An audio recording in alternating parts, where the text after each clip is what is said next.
I'm Dr. Chandrasekhar Reddy. I'm consultant neurosurgeon. So I'll be dealing with all epilepsy problems and epilepsy surgeries. So ఈరోజు topic ఏంటంటే మనకి epilepsy ఉన్న వాళ్ళు అంటే fits ఉన్న వాళ్ళు మెడికేషన్ ఎన్ని రోజులు వాడాలి, వాడొచ్చా లేదా, ప్రెగ్నెంట్ అవుదాం అనుకుంటున్న వాళ్ళు ఫిట్స్ మందులు వాడొచ్చా లేదా అనే దాని మీద అనుమానాలు, దాని గురించి తెలుసుకుందాం. మామూలుగా మనకి పెళ్లి చేసుకుందాం అనుకుంటున్నాం, ప్రెగ్నెన్సీ ప్లాన్ చేద్దాం అనుకున్న వాళ్ళకి ఎపిలెప్సీ మందులు అంటే ఫిట్స్ మందులు వాడాలా, వాడుతున్నప్పుడు ఏమైనా ఇబ్బందులు ఉంటాయా అనేది చాలా మందికి అపోహ ఉంటుంది. ఏం చేయాలి అనే అనుమానాలు ఉంటాయి. సో ఎపిలెప్సీ మందుల్లో చాలా రకాలు ఉంటాయండి.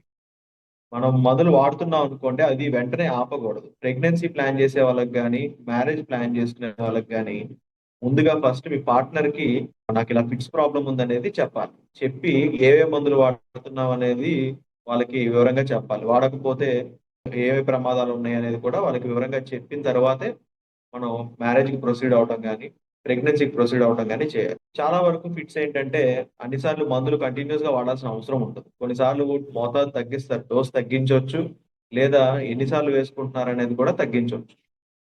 కొన్నిసార్లు ఏం చేస్తారంటే ప్రెగ్నెన్సీ ప్లాన్ చేసుకునే టైంలో ఈ మందుల్ని మారుస్తారు. అంటే కొన్ని మందులు ప్రెగ్నెన్సీ వాడేటప్పుడు వాడకూడదు, ఫిట్స్ మందులు కొన్ని వాడొచ్చు.